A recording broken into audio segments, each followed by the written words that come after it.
Assalamualaikum warahmatullahi wabarakatuh. Senang sekali saya Herald Sani pada kesempatan sore kali ini bisa menemani ayah bunda semua dalam acara kita yaitu Bincang Santai, yang tentunya acara ini diinisiasi oleh Bintang Waktu Montessori.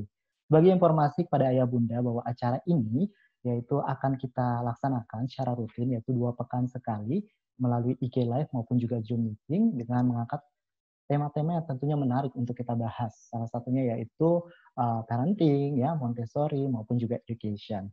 Nah, hari ini kita akan membahas sesuatu yang sangat menarik nih, ayah bunda ya, yaitu sesuatu yang mungkin sudah banyak sekali dibicarakan oleh orang tua mengenai pembelajaran jarak jauh. Nah, sebelumnya untuk lebih teratur ya, saya akan membacakan sedikit peraturan untuk ayah bunda tentunya supaya kita bisa berjalan dengan baik diskusi pada kali ini, yaitu kami mengharapkan untuk semua yang mengikuti diskusi kita pada kali ini, untuk mic dan kameranya tolong dinonaktifkan. Kemudian ketika nanti ingin menanyakan sesuatu, itu bisa mengisi atau chat ya melalui kolom chattingan ya, seperti itu. Kemudian nanti kita akan membuka sesi tanya jawab juga yang langsung nanti akan dijawab oleh narasumber kita tentunya, dan terakhir kita nanti akan ada foto bersama ya.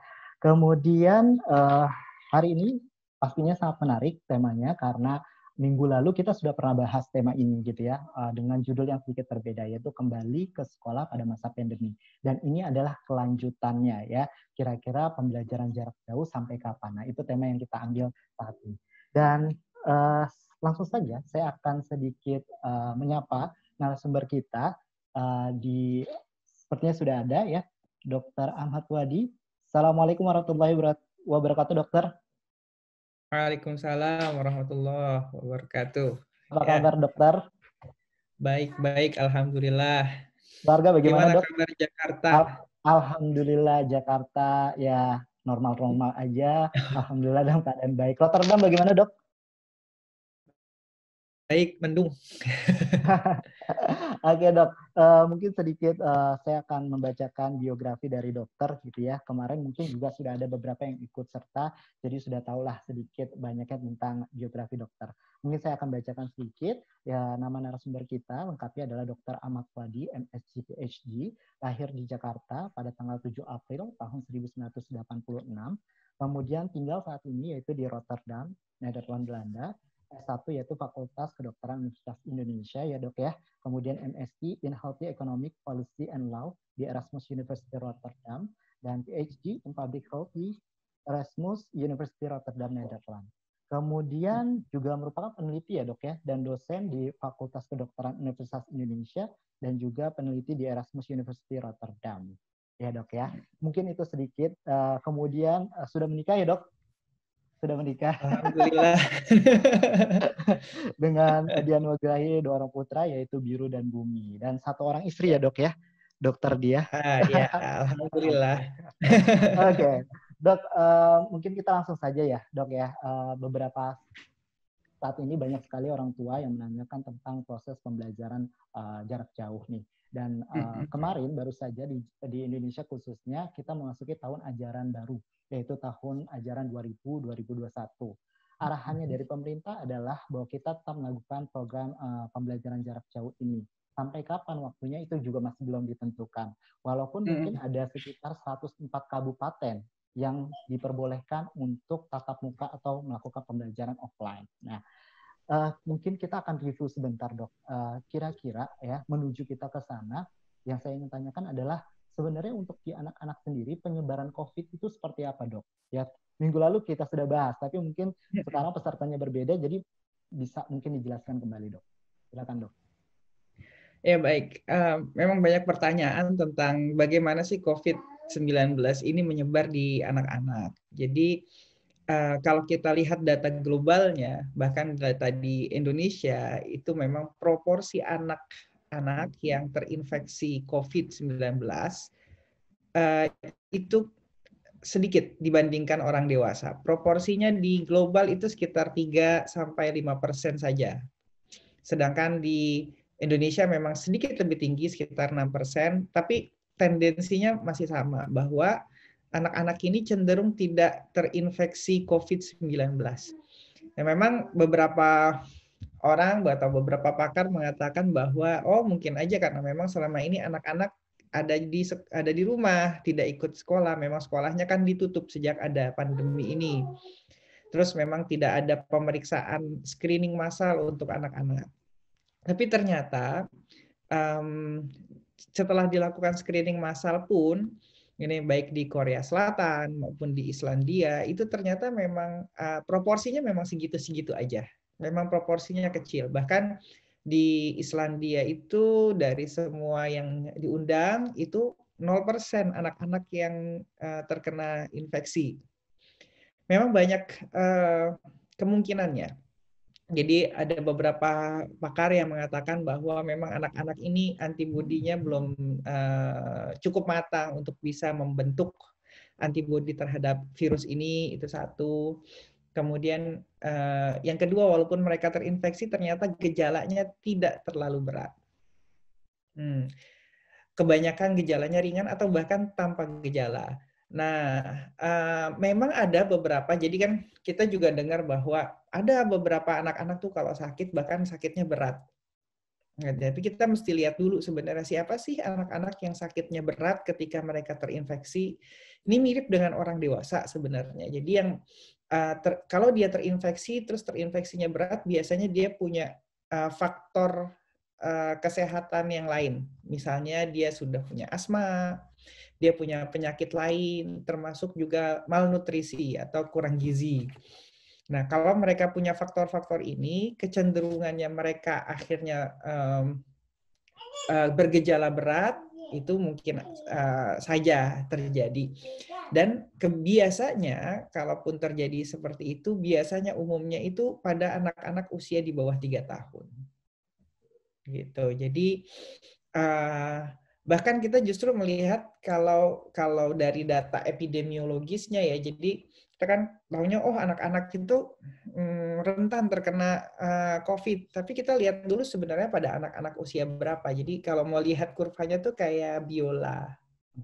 Jadi umur 0 sampai 3 tahun itu memang mereka rentan. Jadi 0 sampai 3 tahun memang harus dijaga dengan baik, jangan sampai mereka terpapar dengan virus tersebut. Tapi kita melihat kecenderungannya setelah 3 tahun naik itu sampai usia 12 tahun itu kecenderungannya semakin kecil.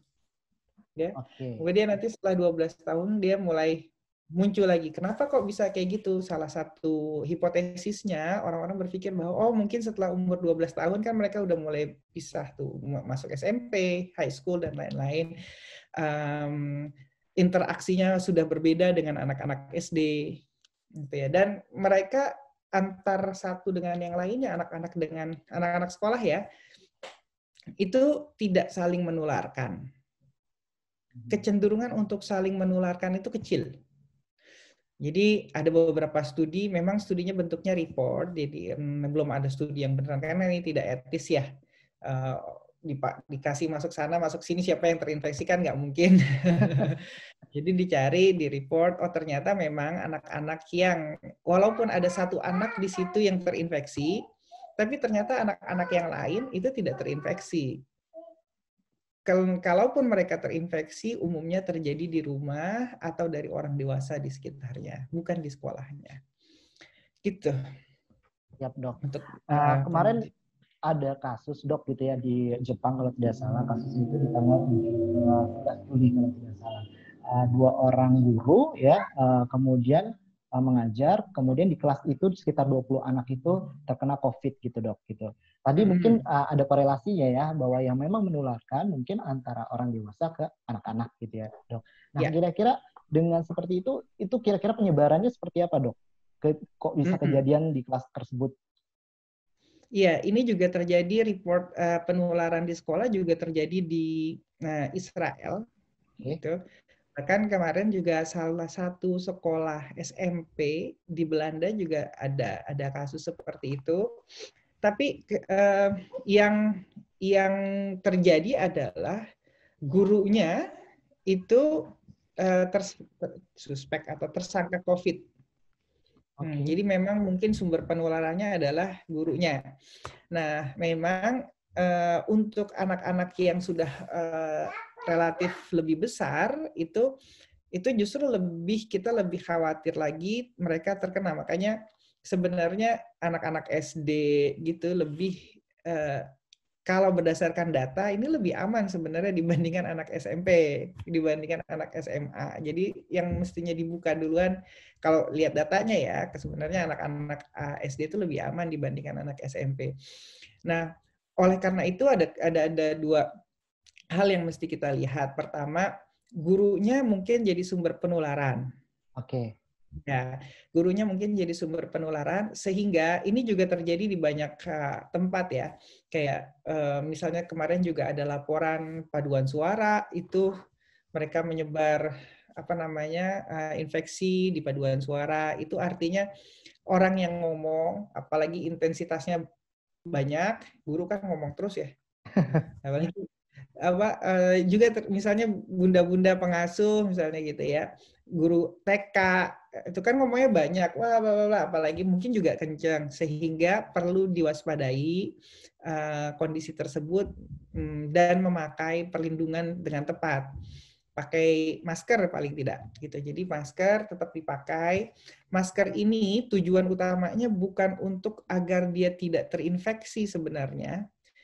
Ya, memang dia bisa membuat kita jadi tidak terinfeksi, tapi tujuan utamanya adalah supaya kita yang mungkin tidak punya gejala, tapi punya virus di dalamnya, itu tidak menyebarkan virus tersebut keluar. Ya, siap, dok. Oke dok, berarti kalau misalkan kita mau melakukan proses pembelajaran offline gitu ya, kira-kira apa yang harus dipersiapkan ya, baik juga orang tua maupun juga sekolah. Kira-kira seperti apa dok? Oke, pertama sekolahnya dulu ya. Sekolahnya memang harus pertama punya protokol dulu. Nah, protokolnya itu mulai dari satu, ruangan itu tidak bisa kita full seperti biasa.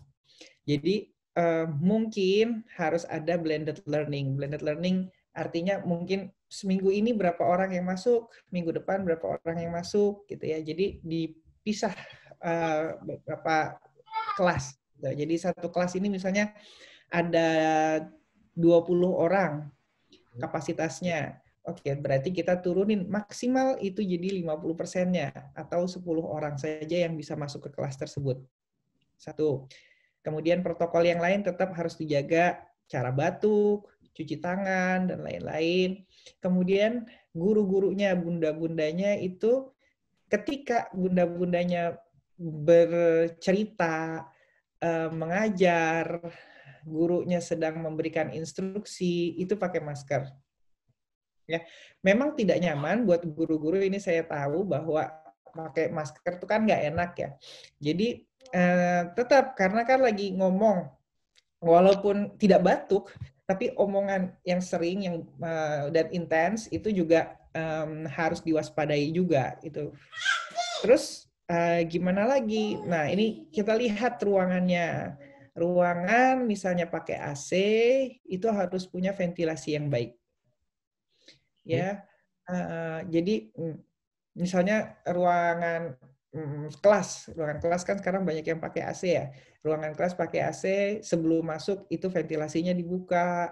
Nanti setelah keluar ventilasinya dibuka lagi gitu ya selama setengah jam lah kira-kira, sehingga udaranya cukup baik. Kalau nggak pakai AC jauh lebih baik, tapi kalau kepanasan ya diatur-atur lah gitu ya. Nah, termasuk juga misalnya penitipan anak, apalagi yang masih misalnya habis sekolah terus dititipin di situ, kan gitu. Jadi juga harus diperhatikan ruangan penitipannya, AC-nya, ventilasinya harus dijaga. Itu kemudian anak-anak sih nggak perlu pakai masker, seperti biasa aja sebenarnya, kecuali ketika mereka datang atau ketika mereka pulang. Jadi kalau kenapa perlu? Karena nanti pada saat datang dan pulang itu kemungkinan bertemu dengan penjemputnya.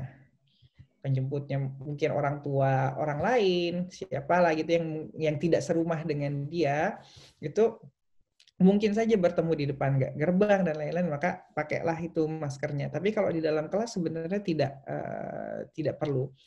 Nah, anak-anak yang punya gejala anak-anak yang batuk, pilek, atau demam sedikit-sedikit, itu lebih baik tidak masuk dulu. Jadi disuruh untuk istirahat di rumah, jangan kemana-mana dulu sampai gejalanya hilang. Nah, gimana dengan orang tuanya? Orang tuanya pasti pertama bingung sekaligus juga bimbang ya. Jadi kalau Benar. anak-anak nggak sekolah kok kayaknya repot di rumah ya. Bahkan kemarin saya lihat gugus tugas COVID-19 itu Pak Doni itu mengatakan bahwa mungkin dalam beberapa pekan ke depan area yang kuning itu sudah boleh offline sekolahnya. Karena banyak orang tua yang merasa bahwa sudah tidak sanggup lagi untuk melaksanakan distance learning. Kerepotan di rumah, mereka mesti kerja, bagi-bagi tugas, dan lain-lain. Nah, ini juga diperhatikan kalau memang area kuningnya udah boleh dibuka, maka nanti nggak boleh lagi tuh orang tua masuk-masuk ke dalam. Jadi tunggu di luar pagar. Untuk yang penitipan mungkin agak berat buat anaknya ya. Jadi kalau masih bayi mungkin masih nangis-nangis, atau yang masih umur 4 tahun, 5 tahun mungkin masih nangis-nangis, umur TK gitu ya. Tapi ya harus dijaga dengan baik, kontaknya juga harus diminimalisir, tidak boleh ada percampuran. Jadi kalau misalnya ada, kalau lebih bagus kalau misalnya ada jalur masuk dan keluar yang berbeda. Oke. Ya, misalnya masuk dari pintu A, maka keluar dari pintu B, misalnya gitu. Sehingga nggak ada persinggungan antar orang. Atau masuknya pakai jalur gitu ya. Pakai jalur itu artinya orang nggak tubruk-tubrukan jalannya. Jadi dikasih jalur masuk dari sini. Jadi yang dilakukan di sekolah sini, misalnya saya kasih contoh, itu mereka buat peta. Mereka buat peta, dikirim ke orang tuanya. Orang tuanya boleh sampai mana mereka mengantarkan. Terus kalau nganterin, dari sini arahnya, keluarnya dari sana gitu. Jadi orang udah tahu gitu. Jadi orang tuanya juga sudah mengerti bahwa oke, masuknya dari sana walaupun sedikit muter misalnya, ya nggak apa-apa.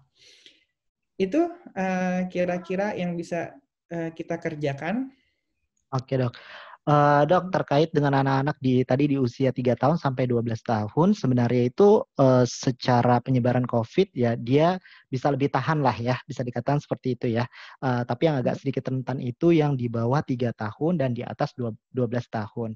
Nah, untuk sekolah PAUD nih, Dok ya, gitu, yang rata-rata kan usianya antara mungkin 1,5 tahun, atau mungkin kalau di daycare ada yang 3 bulan gitu ya, kemudian sampai usia 6 tahun gitu. Kira-kira solusi yang tepat seperti apa? Apakah memang anak-anak di bawah 3 tahun itu melakukan program pembelajaran memang di rumah saja, kemudian yang 3 tahun sampai 6 tahun sudah boleh bertatap muka, atau bagaimana, Dok, kira-kira? Iya, untuk yang PAUD di bawah 3 tahun memang kita masih belum clear sekali. Jadi terlalu riskan untuk bisa memulai pembelajaran pada usia di bawah 3 tahun. Atau menitipkan anak di bawah usia 3 tahun gitu ya.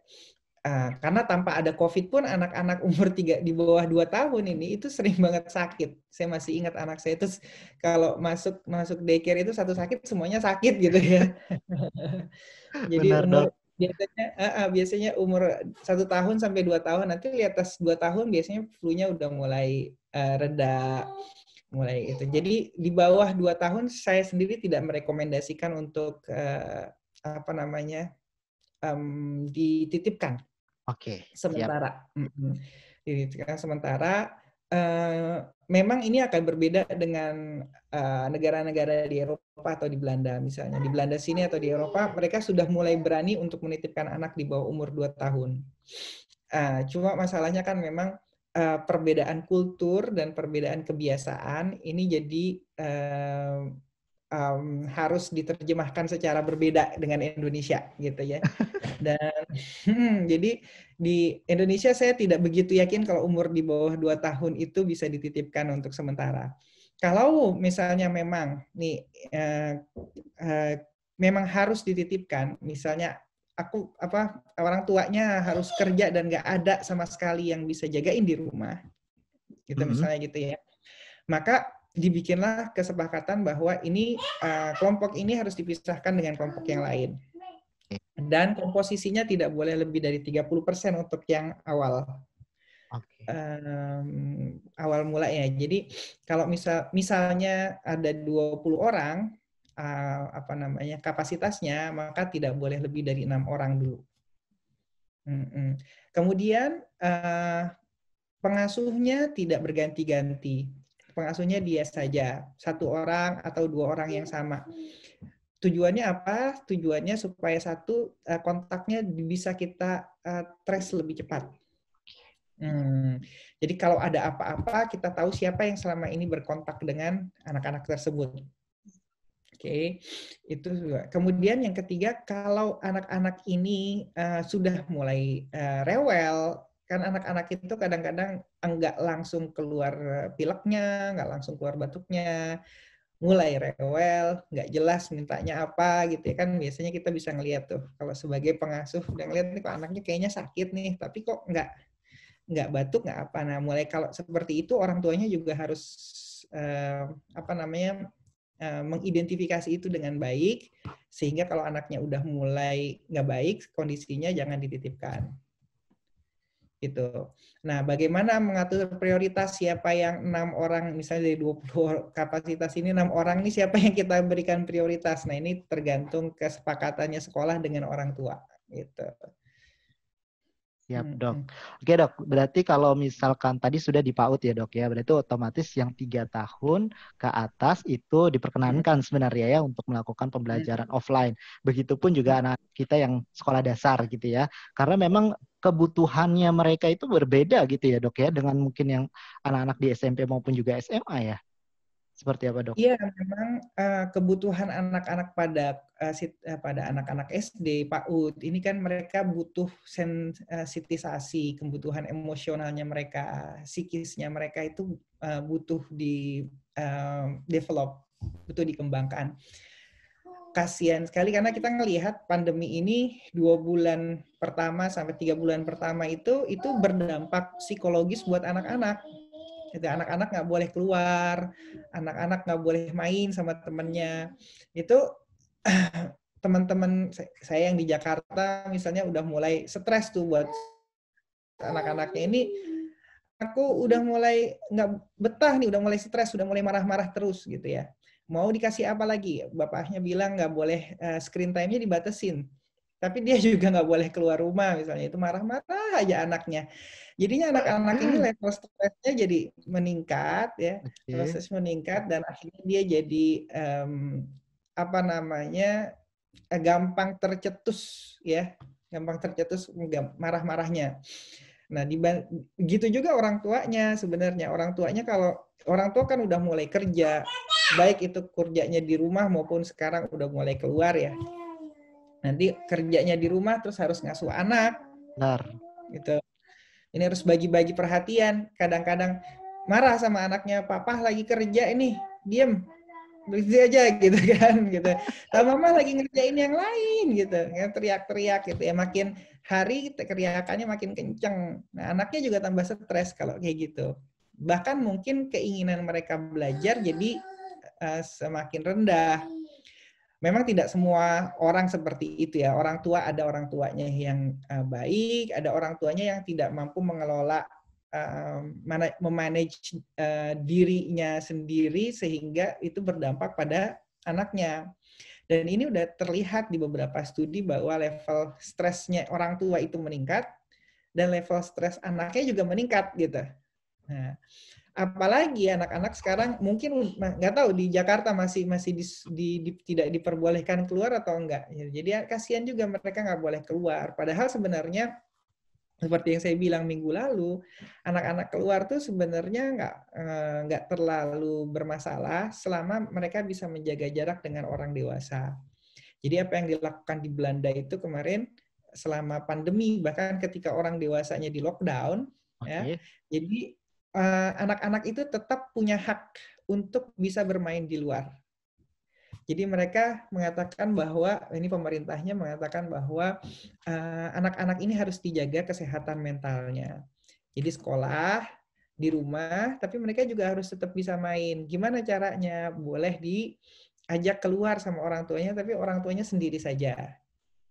Sehingga mereka masih bisa bersosialisasi, bisa senang-senang di rumah, main di luar, dan lain-lain, dan enggak stres. Karena salah satu dari awal memang pemerintah di sini itu menyadari bahwa mungkin lockdown ini akan berlangsung panjang. Satu itu ya. Sehingga tidak mungkin kita selesaikan hanya dengan lockdown berapa bulan saja. Mungkin sampai 2 tahun kondisi ini tetap kayak begini gitu. Jadi gini, jadi saya kan meneliti di Departemen Public Health di Erasmus MC. Saya berada di sectionnya Infectious Disease atau penyakit infeksi. Nah, kolega-kolega saya, profesor saya salah satunya adalah orang yang membuat prediksi sampai kapan ini kira-kira beban penyakit COVID ini bisa mempengaruhi kondisi negara kita. Dan setelah diprediksi kemungkinan kalau belum ada vaksinnya bisa berlangsung sampai 2 tahun sampai 3 tahun. Itulah kenapa perbedaannya ini antara perbedaan yang dilakukan oleh pemerintah di sini adalah mereka bilang bahwa oke, kalau ini berlangsung lama, kita nggak melakukan lockdown secara ketat, tapi dilakukanlah lockdown secara, dia bilang sih agak sombong sih dibilangnya intelligence lockdown. Ini mereka agak sombong memang, dia berintelligent. Jadi tetap melakukan pembatasan sosial, tapi siapa yang dibatasi itu jelas. Orang tua nggak boleh kemana-mana. Ya, orang-orang yang dewasa muda ini boleh tapi terbatas hanya untuk siapa saja. Terus di mana mereka boleh jalan. Jadi waktu 1-2 bulan pertama itu kami cuma boleh keluar sendirian saja. Jadi nggak bisa keluar. Kalau saya yang keluar atau ibunya anak-anak yang keluar, jadi ganti-gantian gitu. Terus kemudian di toko juga ada pakai keranjang. Kalau keranjangnya udah habis berarti nggak boleh masuk toko lagi. Gitu ya, sama lah kayaknya di Indonesia juga gitu. Ya gitulah ceritanya. Jadi memang anak-anak ini harus dijaga kesehatan mentalnya, karena kita juga berpikir tanpa ada pandemi pun itu sekitar 11% anak dan remaja itu sudah mengalami gangguan mental. Nah, itu sekitar 11% sampai 15%. Dan ketika pandemi ini kemungkinan stresnya tuh meningkat. Juga pada orang dewasa gitu. Dan kebutuhan mereka untuk selain kognitifnya dengan distance learning, seberapa bagus pun distance learning, itu para ahli mengatakan bahwa kemungkinan pencapaiannya tidak sama dengan kalau kita tatap muka. Ya nggak bisa ngobrol sama gurunya, nggak bisa tahu dan segala macam, ya kognitifnya pasti agak sedikit terlambat, walaupun kita belum tahu hasilnya terlambatnya signifikan atau enggak. Tapi yang paling jelas adalah development sosial emosionalnya anak-anak gitu, karena sangat beda sekali kita anak-anak itu belajar lewat laptop sama belajar dengan teman-temannya. Benar. Nah, teman-temannya itu beda sekali karena proses pembelajarannya juga beda. Jadi kalau sama teman-temannya, apalagi metodenya Montessori kan, jadi itu berbeda sekali dengan kalau dia cuma lewat lewat laptop atau lewat handphone. Oke, Dok. Saya. Dok, ada sedikit juga pertanyaan gitu ya, Dok ya. Kira-kira berapa lama nih, Dok, mereka benar-benar harus melakukan program pembelajaran jarak jauh maksimalnya? Semakin panjang, wah tingkat stresnya mungkin semakin tinggi. Nah, kira-kira ini kan udah berjalan 4 bulan atau 3 bulan ya gitu. Kira-kira maksimalnya lagi itu di berapa bulan, Dok? Karena gitu. Kalau di Jakarta sendiri memang sampai saat ini ya beberapa tempat atau bahkan semuanya gitu ya masih pembelajaran jarak jauh. Seperti itu, Dok. Ini pertanyaannya susah. Susah dijawab. Karena gini, jadi kita kalau saya memang saya bukan otoritas pemerintah ya, jadi saya Ya. tidak berhak untuk mengatakan bahwa oh ini harus buka, itu nggak buka. Jadi tapi Benar. kalau dari apa yang saya baca, memang sebaiknya dibuka secara, ada yang teriak-teriak di belakang. Jadi memang sebaiknya mulai dibuka perlahan-lahan, secara bertahap. Ya. Kapan dibukanya? Ini ada beberapa faktor yang harus kita lihat juga. Kalau memang salah satu faktor yang faktor kunci adalah faktor epidemiologinya.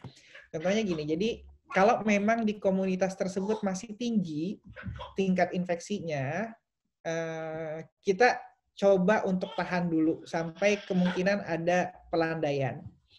Karena juga tidak bijak kalau kita misalnya udah mulai membuka, kita pengen, oh ya anak-anak sekolah deh kasihan mentalnya, tapi mereka juga mungkin terinfeksi dari lingkungan sekitarnya. Jadi misalnya kalau sekolahnya itu ada, di sekitar sekolahnya memang banyak contohnya kasus di situ, masih banyak kasus tinggi kasusnya, sehingga kita coba ditahan dulu, jangan masuk dulu, gitu ya. Dan ini sangat kasuistis. Jadi tidak bisa kita, seperti yang minggu lalu saya jelaskan, kita tidak bisa mengeneralisir. Misalnya provinsi A masih kuning gitu ya, tapi kan kuningnya itu tidak semua daerah itu tingkat kasusnya sama. Ya, jadi misalnya kabupaten deh, kalau provinsi terlalu gede, nanti Jawa Barat gede banget ya. Kalau misalnya kabupaten A terdiri dari beberapa kecamatan kan, itu misalnya dibilang masih kuning. Oke, kalau yang kuning itu kecamatan yang mana gitu, yang masih kuning? Adakah kecamatan yang hijau misalnya? Kalau kita ternyata kecamatannya hijau, walaupun daerah kabupatennya kuning, ya sebenarnya ada kemungkinan untuk bisa dibuka lebih cepat dibandingkan yang lain. Itulah penting. Ya ini memang salah satu kesulitannya di Indonesia memang berbeda ya. Kalau di sini sekolah itu memang anak SD sekolah itu memang siswanya orang-orang atau anak-anak dari daerah lingkungannya itu sendiri. Gitu. Jadi kalau sekarang mulai diberlakukan zonasi kan kalau di Indonesia. Jadi di sini anak-anak sekolahnya di situ, nggak ada yang sekolahnya di situ tapi rumahnya dari kabupaten yang berbeda atau dari kecamatan yang berbeda. Memang itu salah satu tantangannya ketika di Indonesia. Nah, kalau begitu sebenarnya si sekolah boleh membuka saja dengan koordinasi bersama dengan dinas pendidikan yang ada di sana. Dia bilang bahwa oke, ini kita mau buka secara bertahap. Jadi tipenya blended learning tetap dibuka secara bertahap, tetap dengan koordinasi. Siapa yang harus dikoordinasikan? Pertama itu sama puskesmas. Yang kedua sama dinas pendidikan dan dinas kesehatan. Kenapa? Supaya bisa, kalau ada sesuatu yang tidak kita kehendaki terjadi, kita bisa langsung lapor. Nah, gitu. Ya, semakin lama, jadi kalau prediksinya nih, kalau dia lewat sampai 6 bulan ada di rumah terus-terusan, itu kemungkinan perburukan. Gangguan mentalnya mungkin akan jadi semakin tinggi gitu, gangguan mental anak-anak. Ya, memang perbedaannya pada anak-anak usia sekolah SD dengan usia anak sekolah SMP emang berbeda. Kalau usia anak SD memang keinginan mereka untuk bersosialisasi dengan sebanyak-banyaknya orang masih tinggi. Benar. Ya, dengan peer-nya. Tapi kalau punya anak SMP atau anak SMA itu kecenderungannya adalah dia sudah punya teman dekat. Ya, peer-nya jauh lebih kecil.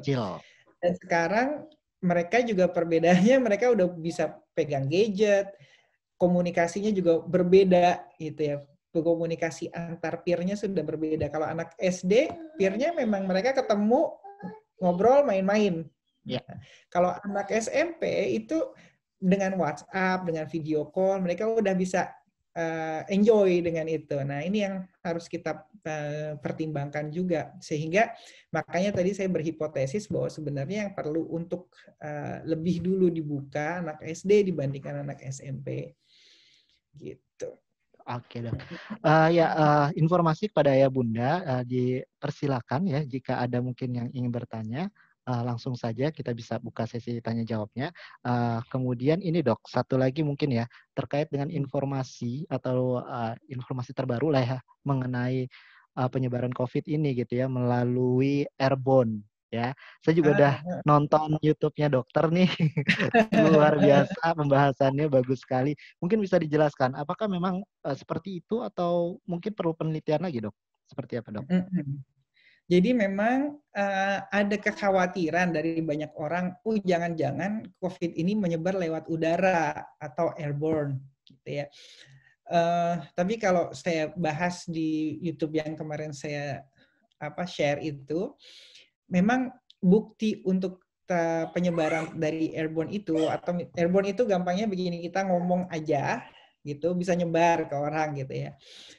Walaupun kita tidak bisa menafikan itu sepenuhnya, bisa aja mungkin terjadi, tapi kecenderungannya memang masih kecil. Kecenderungannya masih kecil dan kita masih perlu bukti lain yang bisa menguatkan hal tersebut. Tapi memang harus ada kewaspadaan. Kewaspadaannya pada apa? Kewaspadaannya itu pada satu, ruangan kecil yang padat, dan orang berbicara banyak atau beraktivitas banyak di dalamnya. Misalnya ruangan ini 4 kali 4 meter, diisi oleh 10 orang saja, itu udah termasuk sesak. Orang nggak bisa jaga jarak 1,5 meter. Ya. Nah, kemudian di ruangan ini misalnya ada guru, ngomong terus nggak pakai masker. Nah, itu risikonya semakin tinggi. Apalagi gurunya ngomongnya berapi-api gitu ya. Atau mereka melakukan aktivitas exercise indoor. Jadi meskipun anak-anak, aktivitas fisik, exercise. Iya, ada yang aktivitas fisik di belakang saya. Luar biasa dok. Ya, jadi kalau aktivitas fisik jangan dilakukan di dalam ruangan. Aktivitas fisik itu upayakan sebanyak mungkin dilakukan di luar. Ya, jadi mereka senam lah atau apalah di dalam ruangan. Sebaiknya di luar ruangan kalau aktivitas fisik. Di dalam ruangan yang tidak melakukan aktivitas fisik boleh. Ya, gimana kalau misalnya cuma duduk melingkar, jalan aja nggak apa-apa. Tapi kalau udah mulai aktivitas fisik beda ya, exercise gitu ya, mereka senam atau apa itu lakukan aja di luar. Itu lebih aman untuk anak-anak. Gitu. Nah, itu tadi saya bilang kalau ruangannya kecil, tertutup, pakai AC, gitu ya. Jadi pintu jendelanya kalau sebisa mungkin dibuka, buka ventilasinya.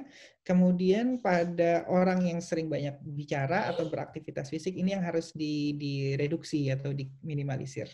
Oke, jadi sebenarnya langkah-langkah tersebut termasuk dalam protokoler kesehatan juga ya dok ya gitu. Artinya memang iya, kita tidak tahu gitu salah satu kita membawa virus atau tidak gitu. Makanya antisipasi dari hal yang tadi sudah disebutkan itu harus kita lakukan ya dok ya. Oke dok. Kemudian kemarin itu juga sempat ada yang menanyakan tentang rapid test ya. Kemarin juga kita sudah bahas nih gitu ya. Apakah anak-anak yang mungkin mau masuk ke daycare ataupun juga sekolah atau mungkin yang terutama lah guru-gurunya gitu kan. Itu perlu tidak dilakukan hal tersebut, Dok? Yang paling penting sebenarnya adalah dilakukan screening, ada gejala atau enggak, berkontak atau tidak dengan orang yang positif di sekitar rumahnya, pernah berkontak atau tidak. Rapid test itu tidak dapat kita percaya sebagai alat diagnostik. Okay. Memang banyak yang mengklaim bahwa ini sensitivitasnya sampai 96%, spesifitasnya sampai 98%. Itu banyak itu alat-alat sekarang kan, ya mereka bisa aja bikin itu di kemasannya kan dengan mudah bisa melakukan itu. Nah, cuma masalahnya adalah selama ini kita para expert mengatakan bahwa itu tidak dapat kita percaya hasil dari rapid test. Ya, jadi banyak sekali hasil yang negatif tapi sebenarnya positif. Oke. Itu yang kita sebut sebagai false negatif. Atau positif tapi sebenarnya dia negatif. Itu yang kita sebut sebagai false positif. Nah, ini kita tidak percaya, justru mengakibatkan orang, guru, sekolah, orang tuanya atau anak-anaknya itu mengeluarkan biaya yang sebenarnya tidak perlu dikeluarkan. Ya, apalagi sekarang kan mahal-mahal ya. Ada yang pakai drive-thru itu 500.000, 600.000 ya, segala macam. Walaupun kemarin saya dengar bahwa Kementerian Kesehatan mengatakan itu nggak boleh lebih dari 150.000 harganya. Nah, itu jadi justru pertanyaan lagi ditanyain lagi sama rumah sakitnya. Rumah sakitnya gimana 150.000 harga alatnya aja sudah segitu gitu ya. Tapi ya ini perdebatan yang belum selesai. Tapi saya secara pribadi mengatakan bahwa nggak perlu untuk melakukan hal tersebut. Nggak perlu pakai rapid test, tapi yang paling penting adalah screening dan kejujuran. Oke. Nah, jadi gurunya, karyawannya, orang tuanya yang nitipin anak, yang sekolahin anaknya, itu harus benar-benar mengisi screening itu dengan jujur. Jangan takut misalnya, aduh nanti kalau anak saya nggak boleh sekolah, saya nggak bisa kerja nih gitu. Ya udahlah, tetap aja sekolah, cuma batuk pilek sedikit. Nah, kalau udah ada batuk pilek sedikit gitu ya, di rumah aja. Jangan menjadi, kita nggak tahu, mungkin aja dia nggak sakit COVID, bisa aja cuma sakit pilek biasa, tapi segala kemungkinan negatif itu kita minimalisir. Itu yang paling penting sebenarnya, dan ini dikomunikasikan dengan orang tua dengan baik. Jadi banyak juga sekolah yang kemarin nanya, ini perlu nggak guru-gurunya pakai rapid test, anak-anaknya pakai rapid test? Saya bilang sih, kalau saya ditanya, saya bilang nggak perlu rapid test. Pertama, kasihan orang tuanya gitu ya, nggak semua orang tua, kalau mungkin orang tuanya di Montessori punya rezeki yang berlebih ya, tapi nggak semua sekolah itu punya kemampuan yang sama buat anak-anak, buat keluarganya mereka gitu. Jadi ya nggak usah lakukan itu. Siap, Dok. Ini ada pertanyaan deh sepertinya ya, Dok, ya gitu, terkait dari Bunda Teti nih ya. Assalamualaikum Pak Dokter, bagaimana meminimalisir pencegahan corona di pondok pesantren? Kebetulan anak-anak saya sudah kembali ke pesantren. Terima kasih. Ini mungkin ada kasus yang juga dari Gontor ya, Dok ya. Kemarin 7 santrinya kalau tidak salah gitu ya terkena COVID-19 ini. Gimana, Dok, kira-kira? Ya. Saya juga dari pesantren, SMA saya di pesantren, dan kemarin guru saya di pesantren juga nanya hal yang sama. Gimana nih anak-anaknya masuk pesantren? Guru-gurunya gimana? Nah, ini ada dua hal yang harus saya pikirkan ya. Jadi pertama itu tadi saya bilang, secara saintifik atau secara sains itu bukti ilmiahnya perlu nggak sih rapid test? Saya bilang nggak perlu. Sekarang yang paling perlu adalah screeningnya nih, gurunya, semuanya, orang tuanya dikumpulin, mau itu tetap muka atau via virtual, dikasih tahu bahwa sebenarnya kita perlu screening dengan baik. Toolsnya kayak gimana? Kalau nggak punya toolsnya, silakan ke puskesmas terdekat. Biasanya mereka udah punya tuh mana sih orang yang dicurigai, mana yang enggak. Nah, itu mereka punya puskesmas, ada puskesmas terdekat, biasanya punya. Kalau nggak punya, pertanyaannya mudah sebenarnya. Pernah sakit dalam 1 minggu terakhir, dalam 2 pekan terakhir itu pernah keluar kota atau enggak? Pernah berkontak dengan orang yang sudah positif atau enggak? Nah itu, oke. Atau pernah berkontak dengan orang yang dicurigai. Dicurigai itu bisa jadi dia sesak nafas, batuk-batuk, tapi belum ada hasilnya. Itu saja cukup. Cuma permasalahannya ini guru-guru biasanya ditanya, iya kita sih percaya begitu, tapi orang tua kan tetap khawatir, mereka perlu ada ketenangan batin misalnya gitu, nitipin anaknya. Gimana nih? Kalau begitu itu diserahkan kembali ke sekolahnya sebenarnya. Secara saintifik saya bilang nggak ada jaminan juga bahwa ini kalau dia negatif rapid test-nya, terus dia kemudian tidak positif nanti pada saat di pesantren. Itu nggak ada jaminan sama sekali. Tapi kalau memang orang tua perhimpunan orang tuanya atau beberapa orang tuanya mengatakan bahwa oke, kami nggak yakin dengan kalau cuma pakai screening aja, ya silakan, tapi itu bentuknya sukarela. Saya sukarela. Karena saya juga tidak bisa mengintervensi orang tua yang memang punya kekhawatiran sendiri, kan itu psikologis ya orang tua. Jadi kalau misalnya saya punya rapid test, ya kita sih memang nggak percaya, tapi kalau negatif rasanya lebih aman gitu. Nah, itu psikis aja sebenarnya. Jadi ya udah, kalau memang kalau mau begitu ya begitu. Dan ini pertanyaannya banyak. Jadi misalnya kerja pun begitu. Ini beberapa orang bertanya, ini gimana nih saya masuk kerja, boleh apa enggak? Bos minta saya periksa rapid test. Ya sebenarnya sih nggak perlu gitu. Cuma termasuk juga naik pesawat itu ya sebenarnya nggak perlu naik pesawat pakai rapid test. Apalagi rapid testnya 3 hari. Ya nggak tahu pas lagi naik pesawat sebenarnya dia punya virus atau enggak, kita nggak ada yang tahu. Cuma masalahnya ya kalau memang begitu dan ternyata lingkungannya merasa bahwa itu lebih aman, ya saya nggak bisa mengatakan apa-apa ya. Itu pilihannya masing-masing. Voluntary aja. Oke. Dok, terkait juga dengan di pesantren itu kan dengan jumlah santri yang begitu banyak gitu ya, kemudian tidur berdekatan, kemudian juga WC atau toilet juga sharing gitu kan. Apa sih yang perlunya diantisipasi gitu? Karena juga ada kejadian yang di Skapa AD kan di Bandung ya, sekian tentara kita terkena juga gitu. Nah, apa sih sebenarnya yang diantisipasi oleh orang tersebut gitu? Jadi sebenarnya yang salah satu yang perlu ditekankan juga kemarin adalah ketika masuk pesantren, memang loading atau volumenya itu nggak langsung semuanya full volumenya. Jadi bertahap. Misalnya mungkin pada saat ini yang paling penting untuk masuk ke pesantren adalah teman-teman yang baru masuk pesantren tahun pertama. SMP kelas 1 atau SMA kelas sekarang bentuknya kelas 7 dan kelas 10 ya gitu ya. Kelas 10 karena mereka butuh adaptasi sekolah di itu. Misalnya begitu. Jadi mereka duluan yang masuk. Okay. Nah, baru kemudian nanti kakak-kakak kelasnya menyusul 2 minggu kemudian. Nah, kenapa harus pakai 2 minggu? Ini hipotesis saya aja, asumsi saya. Jadi, kalau 2 minggu itu ternyata tidak ada kasus positif di antara mereka, ya, itu menjadi kita yakin bahwa memang tidak ada infeksi di antara mereka sendiri. Karena kalau sudah lewat dari 2 minggu, umumnya kalaupun dia ada infeksi, maka dia timbul gejala. Ya, gitu ya. Ini 2 minggu. Nah, proses 2 minggu si kakak kelasnya nggak masuk sekolah, maka si kakak kelasnya juga harus disiapkan untuk mengisolasi dirinya di rumahnya. Jadi jangan keluar kemana-mana jauh-jauh.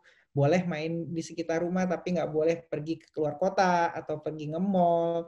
Kenapa? Supaya kita yakin bahwa interaksi mereka dengan lingkungan luar tidak terlalu banyak dan terbatas.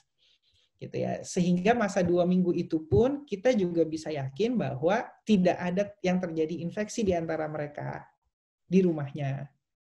Jadi baru dijedain 2 minggu, baru kelas 2, kelas 3-nya baru masuk. Nah, gimana kalau misalnya pesantrennya SD? Ada pesantrennya SD gitu ya, SD mulai masuk pesantrennya sama kelas 1 atau kelas 2-nya, kelas 1 dan kelas 2-nya masuk duluan, nanti kelas 3, kelas 4-nya menyusul atau 1, 2, 3 masuk nih 50%, nanti 4, 5, 6 masuknya belakangan. Dijedakan sekitar 2 minggu.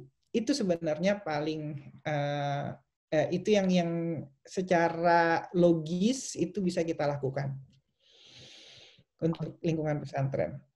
Nah, soal nanti gimana, ini kan kamarnya barengan, tidurnya rame-rame gitu ya. Kalau memang tidurnya itu tadi saya bilang volumenya pertama dikecilin sehingga densitasnya jadi menurun kan. Densitas itu artinya kepadatannya menurun. Jadi pertama pasti orangnya nggak banyak-banyak dulu. bisa renggang-renggang. Nah, kalau kita udah yakin 2 minggu, baru rame-rame pun kita lumayan aman sebenarnya selama protokol kesehatannya juga tetap dijalankan. Misalnya dikasih tahu cara batuk, dikasih tahu dan diyakinkan kapan cuci tangan dengan benar. Terus tidak tidak, kalau di anak-anak SD misalnya ya udah sekarang pakai sendoknya sendiri misalnya gitu, jadi jangan bertukar-tukar misalnya, kalau itu memungkinkan. Itu sebenarnya. Oke. Oke dok, berarti sebenarnya satgas di tiap sekolah maupun juga pesantren itu harus ada ya. Karena saya juga nanya sama teman saya yang di Gontor, kebetulan mereka sudah siap gitu loh untuk satgasnya Ya. di masing-masing pesantren gitu. Apalagi kemarin ada kasus seperti itu. Oke dok, ini ada pertanyaan juga dari Ibu Mela ya. Bismillahirrahmanirrahim dokter, untuk durasi kegiatan offline anak PAUD amannya dilakukan berapa jam ya dalam satu sesi KBM? Terima kasih dok. Iya, biasanya PAUD berapa jam? PAUD itu sekitar 3 jaman ya dok ya, 2-3 jam lah, seperti itu sih dok. Gitu. Oke, kalau di sini PAUD itu maksimal 1,5 jam. Jadi jangan terlalu lama lakukan offline, tapi tetap ada aktivitas bersama mereka 1,5 jam. Itu cukup sebenarnya dan relatif aman. Lebih dari 2 jam, apalagi cuma di ruangan yang sama, itu lebih baik diminimalisir. Oke, dok. Untuk makanan sendiri, dok, gitu ya. Anak-anak SD ini kan biasanya kalau di sekolah-sekolah negeri gitu ada jajanan di luar dan lain sebagainya. Mungkin untuk saat ini memang tidak diperkenankan untuk seperti itu ya, dok ya? Ya, betul-betul. Nah, ini yang kemarin saya sampaikan ketika ada di policy brief yang di Universitas Indonesia, bahwa ini sekolah-sekolah SD negeri ini SD negerinya juga bervariasi ya. Ada yang lumayan bagus, ada yang ada di dalam gang-gang kecil itu, di belakang kantor saya itu kan di gang-gang gitu ya. Dan itu mereka memang nggak punya kantin. Mereka makannya ya dari penjajah makanan yang ada di gang tersebut gitu ya. Jadi memang untuk sementara kalau memang sekolahnya punya kantin, kalau ada sekolah punya kantin, maka kantinnya pun diakses paling tidak secara bergantian. Jadi bel istirahat yang pertama itu untuk kelas 1, kelas 2, kelas 3 misalnya. Atau kelas yang ganjil. Nanti kelas genapnya selang setengah jam kemudian, sehingga kepadatannya berkurang. Gitu. Itu pertama. Kalau misalnya nggak ada kantin, nah kita bisa meminimalisir sebenarnya penjajah-penjajah makanan yang ada di dekat sekolah kita. Nanti gimana? Pasti ada protes dari penjajah makanannya. Nah, pasti itu. Jadi itu sesuatu yang tidak bisa kita hindari. Nah, jadi ini kemampuan sekolah untuk bisa mengkomunikasikannya dengan penjajah makanan yang ada di lingkungan sekolah, gitu ya. Itu satu. Kemudian yang kedua, diberitahukan kepada orang tua dan anak-anaknya dengan baik bahwa kita tidak memperkenankan mereka untuk berinteraksi dengan penjajah makanan yang ada di luar, karena kita nggak tahu kondisinya seperti apa. Nah, kemudian juga pada saat jam masuk dan jam keluar, itu juga dibikin jadwal kalau bisa. Jadwalnya itu dijeda misalnya setengah jam untuk kelas 1, 2, 3 misalnya jam sekian, atau kelas ganjil jam sekian, kelas genap jam sekian. Nanti masuk, kan nanti sekuensnya kelihatan tuh, masuknya lebih cepat setengah jam, berarti nanti istirahatnya juga lebih dekat setengah jam, pulangnya juga lebih cepat setengah jam. Nah, diatur seperti itu. Dan disesuaikan dengan konteksnya masing-masing. Nah, kalau misalnya ternyata nggak ada kantin, penjajah sekolahnya juga nggak, penjajah makanan juga nggak ada, anak-anak mungkin udah dibekelin dari rumah, ini kan juga bisa. Anak-anak dibekelin dari rumah. Nah, anak-anak yang dibekelin dari rumah itu diupayakan untuk tidak bertukar alat makan. Karena ada sekolah-sekolah yang memang menganjurkan anak-anaknya untuk bawa makanan sendiri masing-masing. Ya, boleh dibawa tapi tidak bertukar, nggak ganti-gantian, sendoknya sendiri-sendiri silakan tetap, jadi jangan ganti-gantian. Atau ada juga sekolah yang menyediakan makanan. Nah, ini juga ada sekolah yang menyediakan makanan khusus. Nah, kalau memang makanannya disediakan khusus atau ada jam makan bersama, misalnya anak-anak bawa makanan dari rumah atau disiapin makanan dari sekolah, maka upayakan jangan ada di hall, tapi lakukan itu di ruangannya masing-masing. Assalamualaikum. Oke, silakan Bunda. Sebelumnya terima kasih Dok atas penjelasannya. Mungkin bagi saya baru penjelasannya barusan Dokter jelaskan, karena kebanyakan selama ini yang saya dengar itu penjelasannya kalau virus ini itu bahaya buat anak-anak dan orang tua di atas 60 tahun gitu. Terus jadi makanya kebanyakan orang tua mungkin anak-anak itu dijaga jangan sampai keluar rumah atau dan bla bla blanya gitu kan. Nah, kemarin ini emang sempat di sini anak saya yang SD sempat emang Diknas itu mengadakan pemetaan. Jadi melalui sistem polling dengan cara dibikin lewat WhatsApp. Jadi apakah orang tua itu masih mau anak-anaknya itu sekolah offline ataukah sekolah online? Jadi pada saat kita tanyakan ke guru, ini protokolnya seperti apa sekolah offline-nya itu, gitu, supaya orang tua juga enggak was-was gitu, jangan sampai nanti pada saat anak masuk sekolah protokol itu baru dibikin. Jadi kita sudah setuju protokol yang baru ada, ternyata protokolnya tidak sesuai dengan apa yang kita harapkan, gitu. Jadi kebanyakan orang tua bikinnya secara online, gitu. Jadi semua pada melalui Zoom lagi, gitu. Tapi satu sisi saya lihat kalau misalnya kalau dokter bilang tadi anak itu aman antara umur 3 sampai 12 tahun itu sebenarnya anak aman gitu ya. Itu usia yang aman terkena dari virus ini gitu. Cuman masalahnya satu tadi mungkin itu dari orang yang dewasa, entah itu guru, entah itu ada orang lain di sekolahannya. Nah, itu penanganannya seperti apa, Dok? Apakah guru itu harus di-swab? Jadi pertama kali masuk harus di-swab gitu. Nah, untuk swabnya sendiri, apakah ada jangka waktu misalnya sebulan sekali atau 2 minggu sekali? Soalnya kan kita nggak tahu hari ini mungkin dia swab dia aman. Gitu. Kita nggak tahu 2 hari ke depan atau 3 hari ke depan gitu. Itu pertanyaan yang pertama ya, Dok. Yang kedua, sekarang saya juga dengar karena saya jarang dengar berita, tapi sekali dengar berita itu kayaknya pada baru semua gitu. Jadi sekarang informasi katanya ada juga yang OTG, orang tanpa gejala gitu. Jadi kita kan nggak tahu apakah apalagi anak-anak bisa jadi dia membawa tapi nggak ada gejalanya, dan apakah itu bisa menularkan ke temannya yang lain atau anak yang lain itu nggak tertular secara penyakit, maksudnya bukan nggak pilek, nggak flu, nggak batuk, tapi dalam diri dia ada. Dan kalau misalnya di dalam satu rumah itu pada saat anak pulang sekolah, di rumah saya ada orang tua. Nah, apakah itu aman? Karena takutnya dia pulang sudah kita bersih-bersih, tapi di dalam diri dia kan ada, kita nggak tahu gitu. Ketemu sama omanya atau ketemu sama neneknya dan bla bla bla bla bercengkrama, apakah itu aman? Terus pertanyaan selain maaf ya Dok kalau pertanyaannya banyak, karena baru begitu ya, jadi saya jadi ini. Terus yang ketiga, saya pernah membaca katanya virus itu sebelum ada vaksin nggak bakal hilang dari tubuh kita. Jadi tergantung antibodinya kita untuk melawan virus itu sendiri gitu ya.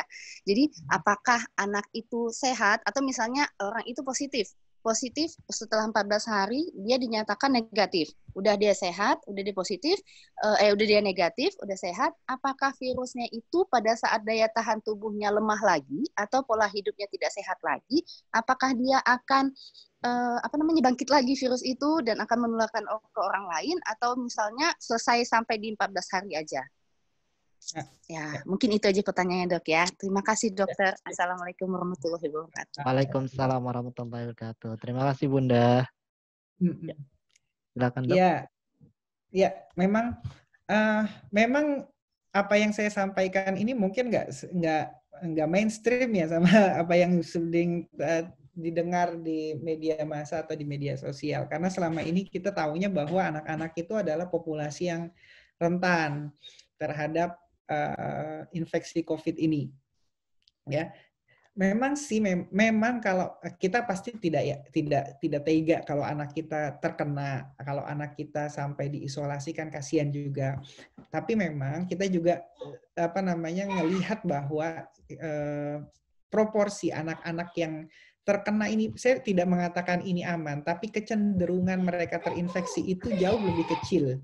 Jadi itu ya. Jadi bukan, saya tidak menggaransi bahwa ini aman, tapi kecenderungan mereka terinfeksi itu kecil sekali. Dan sekarang kenapa mesti kita menutup sekolah atau membuka sekolah? Karena tadi kita lihat bahwa sebenarnya mereka kemungkinan besar kalaupun tertular bukan dari peer kawannya sendiri, tapi dari orang tuanya. Ya. Dan sekarang PSBB semua udah dibuka, hampir semua daerah sudah membuka PSBB-nya. Jadi orang-orang dewasa sudah keluar rumah, orang-orang dewasa sudah kerja di tempat kerjanya, sudah berinteraksi sama orang lain dan lain-lain. Kenapa anak-anak nggak boleh gitu? Padahal sebenarnya mereka risikonya lebih rendah, dan risiko pun kalau mereka tetap di rumah, orang-orang yang ada di rumahnya udah keluar kemana-mana, tetap aja risikonya tetap ada di rumah tersebut gitu. Jadi justru malah mungkin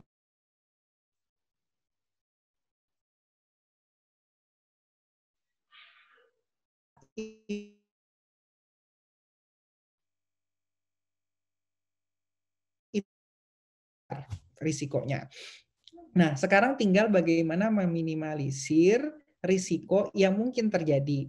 Kapan ada risiko tersebut? Risiko tersebut pada saat mereka berjalan dari rumah ke sekolah atau pulang dari sekolah ke rumah. Itu risiko yang harus kita minimalisir.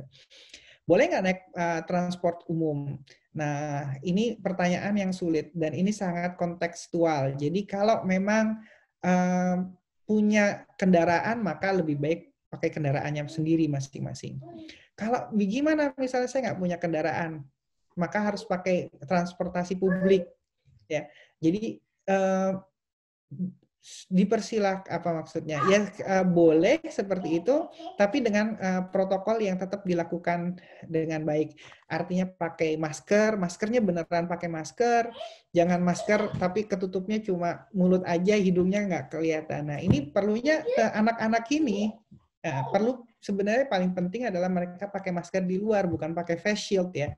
Memang lebih keren pakai face shield sih dibandingkan pakai masker. Lebih Instagramable. Tapi yang lebih penting adalah pakai masker, bukan pakai face shield. Satu. Terus tadi pertanyaannya gimana? Perlu nggak swab? Tadi yang seperti saya bilang, guru-guru itu sebenarnya tidak perlu swab kalau memang tidak ada gejala. Ya, pertama swab itu mahal. Kemudian yang kedua, swab itu berapa? Sekarang 1,5 juta sampai 2,5 juta sekali periksa. Itu satu. Kemudian yang kedua, itu juga tidak menjamin bahwa dia di swab hari ini, gitu ya. Kemudian ternyata dia nggak punya tidak positif sore harinya aja, saya bilang gitu. Tidak positif sore harinya. Jadi bisa aja kita tidak real time. Swab itu tidak real time. Swab itu periksanya kapan, hasilnya juga keluar 2 hari kemudian, dan itu tidak menunjukkan bahwa ada proteksi real time pada orang tersebut. Apalagi rapid test tadi saya bilang. Sehingga yang paling penting adalah kesadaran diri dan kejujuran dari sekolah, karyawan, dan orang tuanya juga. Jadi ketika orang tua karyawannya sakit, gurunya sakit, maka dia harus segera ngelapor dan keluar, tidak masuk sekolah pada saat itu. Dan itu yang lebih lebih compliance-nya lebih baik. Ya. Compliance itu artinya kepatuhan orang terhadap hal tersebut. Jadi kan kita membuat protokol itu, ini kemarin saya bilang sama Dak Khairul nih, jadi bikin protokol itu untuk ditaati, bukan untuk dilanggar. Jadi kalau kita membuat protokol yang terlalu tinggi, jadi harus diswab selama seminggu sekali, itu nggak ada yang mampu. Yakin semua sekolah itu pasti keberatan, karena itu biayanya mahal sekali, membuat cost-nya jadi jauh lebih tinggi. Nanti kalau cost-nya itu dibebankan ke SPP, pasti orang tuanya juga marah-marah. Harus naik lagi SPP-nya dan lain-lain. untuk protokol yang paling penting adalah itu tadi, kejujuran dan kewaspadaan diri, mereka screening. Kalau memang harus nggak masuk ya bilang nggak masuk. Nah gitu. Jadi itu pun yang terjadi di sini. Jadi gurunya kita punya forum komunikasi misalnya sama orang tua bahwa besok saya nih sore ini batuk pilek nih, jadi besok saya nggak masuk, dan sekolah harus bisa segera menyediakan siapa guru penggantinya dengan cepat gitu. Itu satu. Kemudian gimana anak-anak yang ada orang tuanya di rumah, ada orang lansia di rumah yang mungkin punya risiko. Nah ini juga lucu. Jadi hasil beberapa studi di Belanda juga pun misalnya itu kecenderungan anak-anak mereka kecenderungan terinfeksinya rendah, kecenderungan menginfeksi orang lain juga rendah. Memang perbedaannya adalah di Belanda ini orang satu keluarga nggak sama kayak di Indonesia yang satu keluarga bisa keluarganya majemuk. Ada kakek neneknya di rumahnya, mungkin juga ada pamannya dan lain-lain. Perbedaannya mungkin itu, sehingga nggak pas dong konteksnya Belanda dimasukin ke konteksnya Indonesia gitu ya. Sehingga kita juga harus waspada juga. Tapi selama anak ini nggak batuk, ini sama kayak tuberkulosis.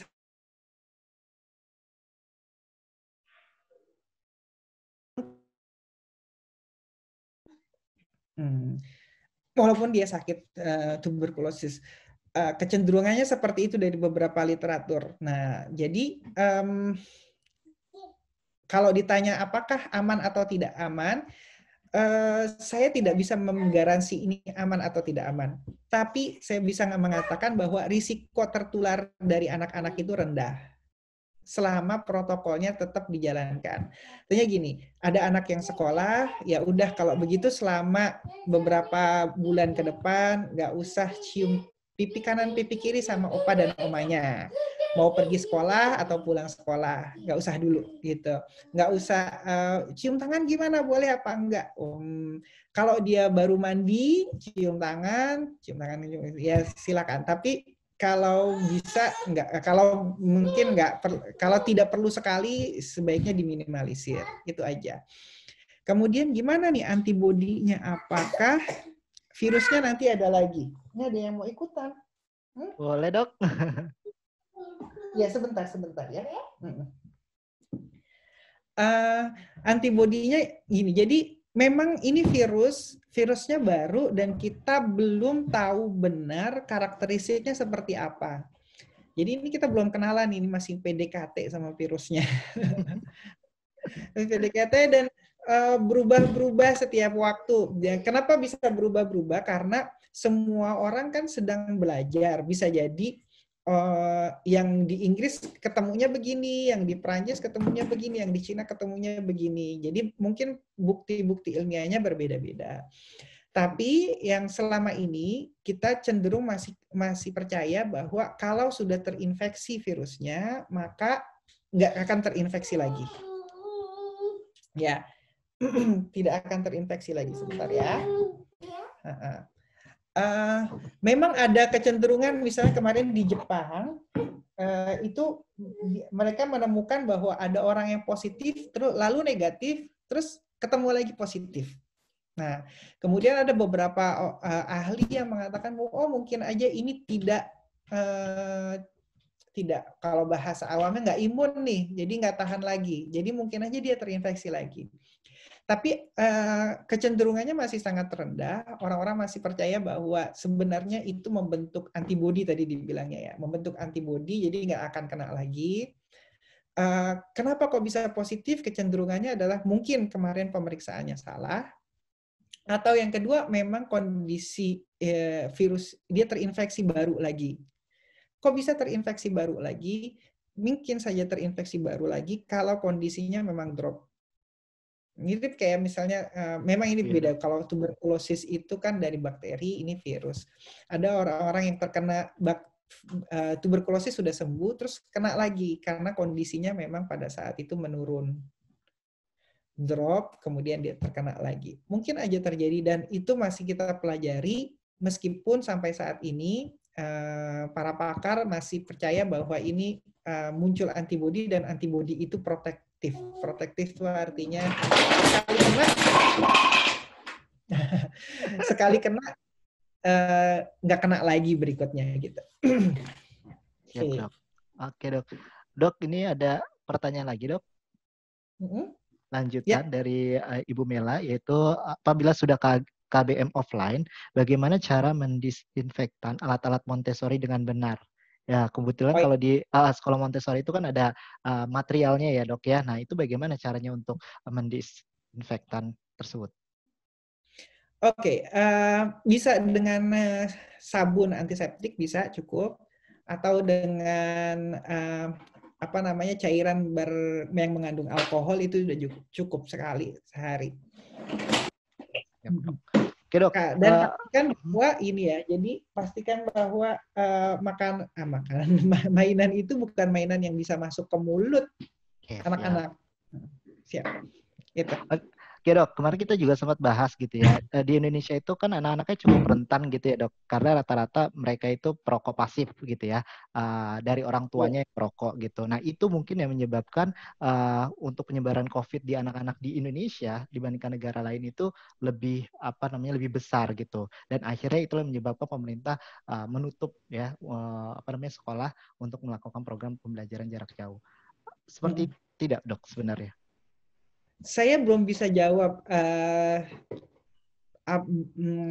kenapanya. Karena keterbatasan data yang bisa diakses. Jadi sampai saat ini data satu-satunya data yang bisa diakses adalah data dari gugus tugas. Dan data tersebut masih sangat general, sehingga belum ada data yang bisa kita percayai. Jadi memang ada asumsi ke arah tersebut. Jadi mungkin aja anak-anak itu karena bapaknya merokok. Tapi karena saya belum lihat datanya, saya nggak bisa jawab itu. Kalau saya jawab nanti saya mendahului wewenang untuk mengatakan hal tersebut. Jadi saya belum bisa jawab. Ada kecenderungan ke arah situ secara teoritis mungkin saja ada, tapi saya nggak bisa jawab deh. Gitu. Juga mungkin dengan ya itu tadi di Indonesia banyak anak-anak yang juga malnutrisi dan lain sebagainya gitu ya, Dok ya. Ya, itu juga termasuk asumsi kita bahwa oh iya karena mungkin anak-anak kita banyak yang stunting kan. Ya. Angka stunting itu di Indonesia kan tinggi. Tapi menariknya begini bahwa angka stunting yang tinggi itu kan terjadi di daerah yang di daerah yang di luar kota perkotaan lah ya. Pelosok gitu ya. lah ya, Dok ya. Pelosok, kemudian juga berasal dari level ekonomi yang menengah ke bawah. Tapi ternyata kecenderungan selama ini bahwa terjadi infeksi pada anak-anak itu merata antar kelompok yang kaya maupun yang miskin. Jadi tidak ada perbedaan signifikan antar hal tersebut. Yang membedakan justru adalah underlying itu apa ya? Faktor kesehatan atau faktor penyakit bawaannya dia. Okay. Jadi kalau dia udah punya asma, udah punya diabetes, obesitas, gitu ya. Jadi itu lebih faktor yang lebih menentukan dari beberapa studi. Gitu. Dok, dari paparan dokter tadi, sepertinya kegiatan PAUD ini lebih aman ya kalau di kegiatan outdoor dibandingkan indoor. Apakah seperti itu, Dok? Kenapa, Dok? Iya, kalau kan lebih banyak mainnya ya, lebih banyak mainnya, aktivitasnya. Kalau dia bisa dilakukan secara outdoor itu jauh lebih baik dibandingkan di indoor. Ya, meskipun boleh tetap di indoor, misalnya kan ada beberapa aktivitas yang nggak memang harus dilakukan di indoor gitu ya, misalnya gurunya lagi cerita atau apa ya silakan dilakukan aktivitasnya di indoor, tapi kalau bisa dilakukan outdoor itu lebih baik. Siap dokter. Oke, wah luar biasa sekali Dok pembicaraan kita kali ini gitu ya, banyak sekali yang ilmu yang kita dapatkan gitu. Mungkin ada teman-teman atau ayah bunda yang mungkin ingin bertanya lagi, silakan kami masih buka. Kalau misalkan memang tidak, nanti saya akan closing dengan membacakan mungkin sedikit kesimpulan dari perbincangan kita pada kali ini. Nanti setelahnya kita akan berfoto bersama ya, Dok ya. Jadi setelah saya membacakan kesimpulan dari pembahasan kita kali ini. Kemudian sambil kita tunggu, ada lagi atau tidak? Silakan teman-teman. Iya. Kayaknya ada satu lagi nih. Dari Fahmi ya. Silakan. Mau langsung? Oke, Dok. Assalamualaikum, mau tanya Pak Dokter terkait lamanya anak. Oke, langsung saja, boleh mungkin. Silakan. Terkait lamanya anak, langsung saja boleh. Oke. Ya. Oh iya, ini silakan. Silakan.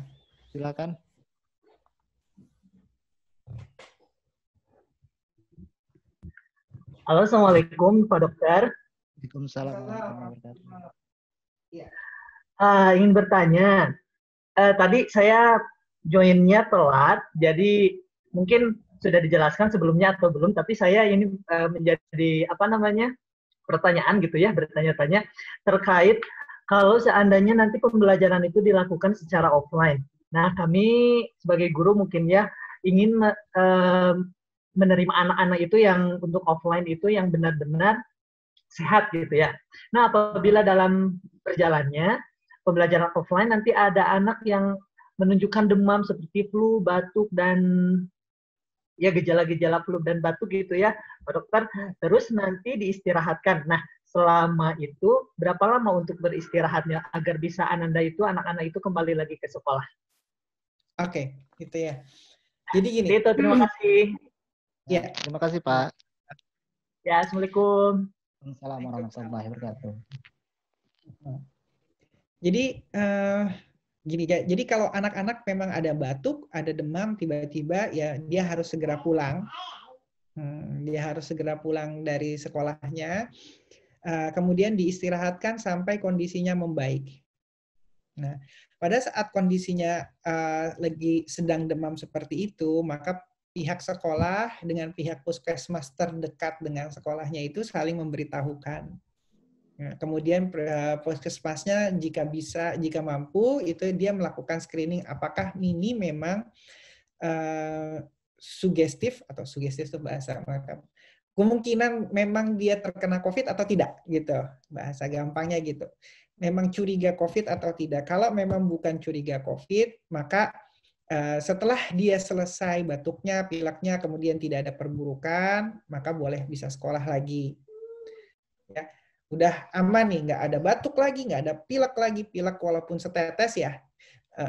Demamnya udah nggak ada lagi, udah enak jalan baru boleh. Tapi kalau masih pegel-pegel, masih lemas segala macam, walaupun pilek dan batuknya udah nggak ada, jangan masuk dulu. Oke, gitu. Kalau memang dia curiga COVID, misalnya, sekarang kan kriterianya berbeda, udah ganti lagi. Harusnya sih dokter-dokter atau puskesmas atau dokter pribadinya si anak ini kemudian menempatkan dia mungkin jadi suspek atau probable. Probable itu artinya belum ada tesnya, tapi dia mungkin sekali kok gejalanya mirip-mirip gitu.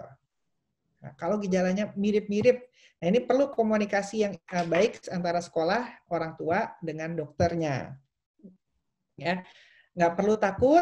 Nah, ini yang juga harus disampaikan ke orang tua juga, karena seringkali begini, karena di beberapa tempat mungkin COVID ini jadi stigmatisasi ya. Stigmatisasi itu dalam artian ini kalau ada anggota keluarga dari satu keluarga yang COVID, kemudian dibilang, wah begini, terus kalau bisa jangan nggak gabung, dibicarakan secara negatif, gitu, dipandang secara negatif. Kita sebisa mungkin tidak melakukan hal tersebut, sehingga perlu komunikasi antara guru sama orang tua dan sekolah untuk mencegah stigmatisasi seperti itu, sehingga orang kita bisa terbuka mengatakan, membicarakan hal tersebut. Nah, dan ini bisa terjadi pada siapapun. Jadi nggak cuma pada orang yang ekonominya rendah atau tinggi pun semuanya bisa terkena. Jadi nggak ada urusan sama itu. Jadi terbuka aja. Nah, kalau memang sudah sugestif, anak-anak yang berada dalam satu kelas lebih baik diliburkan dulu sampai hasil pemeriksaannya si anak tersebut keluar. Itu untuk mewaspadai adanya penyebaran infeksi. Meskipun tadi saya bilang bahwa sebenarnya kita cukup yakin bahwa antara mereka tidak saling menularkan. Tapi kalau memang ada kecurigaan tersebut, untuk menjadi upaya preventif kita, pencegahan infeksi, maka diliburkan sampai hasilnya jelas, positif atau negatif. Kalau ternyata negatif, masuk lagi. Kalau ternyata positif, maka satu kelas itu diliburkan selama 14 hari. Gitu. Jadi cukup di kelas itu saja ya dok ya, tidak satu sekolahan. Enggak satu sekolahan, cukup satu kelas itu. Karena kan kita punya kriteria ada yang namanya kontak erat.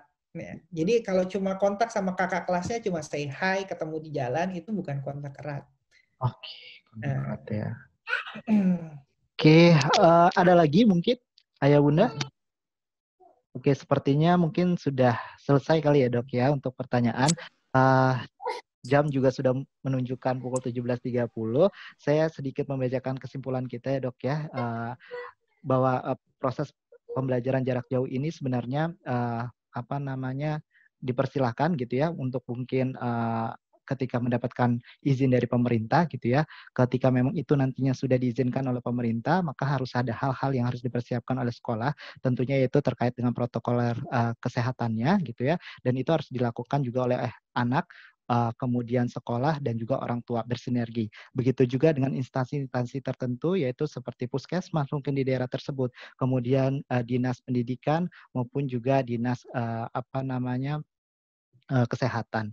Mungkin itu ya yang bisa kita simpulkan untuk pembelajaran kali ini atau diskusi kita pada kali ini. Mudah-mudahan nanti kita akan bisa lagi berbincang santai di tema-tema lainnya dengan narasumber juga yang pastinya memiliki kapasitas untuk kita ajak untuk berdiskusi.